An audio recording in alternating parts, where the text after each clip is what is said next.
Hello നമസ്കാരം, ഏവർക്കും പുതിയ വീഡിയോയിലേക്ക്. ഗോട്ട് എന്ന ചിത്രത്തിൻ്റെ first day Kerala box office collection റിപ്പോർട്ടാണ് ഇന്നൊരു വീഡിയോ ഭാഗത്ത് ഉൾപ്പെടുത്തിയിരിക്കുന്നത്. വീഡിയോയിലേക്ക് മുൻപ് വീഡിയോ ലൈക്ക് ചെയ്യുക, ചാനൽ സബ്സ്ക്രൈബ് ചെയ്യുക. ഈ വരുന്ന സെപ്റ്റംബർ മാസം ധാരാളം ചിത്രങ്ങൾ ഇനി അങ്ങോട്ട് OTT റിലീസ് ചെയ്യാൻ പോവുകയാണ്. നമ്മുടെ ചാനൽ ഭാഗം പരിശോധിച്ചാൽ നിങ്ങൾക്ക് കാണാൻ വേണ്ടി സാധിക്കുന്നതായിരിക്കും.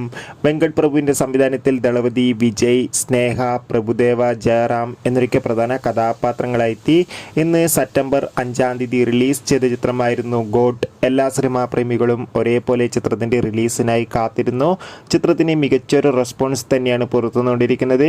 ഇപ്പോൾ ഇതാ ചിത്രത്തിൻ്റെ ഫസ്റ്റ് ഡേ കേരള കളക്ഷൻ റിപ്പോർട്ടും പുറത്തുനിന്നിരിക്കുകയാണ്. ചിത്രത്തിന് ആദ്യ ദിവസം കേരളത്തിൽ നിന്ന് ഏകദേശം 7 കോടിക്ക് മുകളിലോ അതിൻ്റെ താഴെയോ കളക്ഷൻ ലഭിക്കുമെന്നാണ് അറിയാൻ വേണ്ടി സാധിച്ചിട്ടുള്ളത്. കാത്തിരിക്കാം നമുക്ക് ഗോട്ട് എന്ന ചിത്രത്തിൻ്റെ കൂടുതൽ ബോക്സ് ഓഫീസ് കളക്ഷൻ റിപ്പോർട്ട് അറിയാൻ വേണ്ടി. ചിത്രം കണ്ടവരുടെ അഭിപ്രായം തീർച്ചയായും കമൻറ്റ് ബോക്സിൽ രേഖപ്പെടുത്തുക.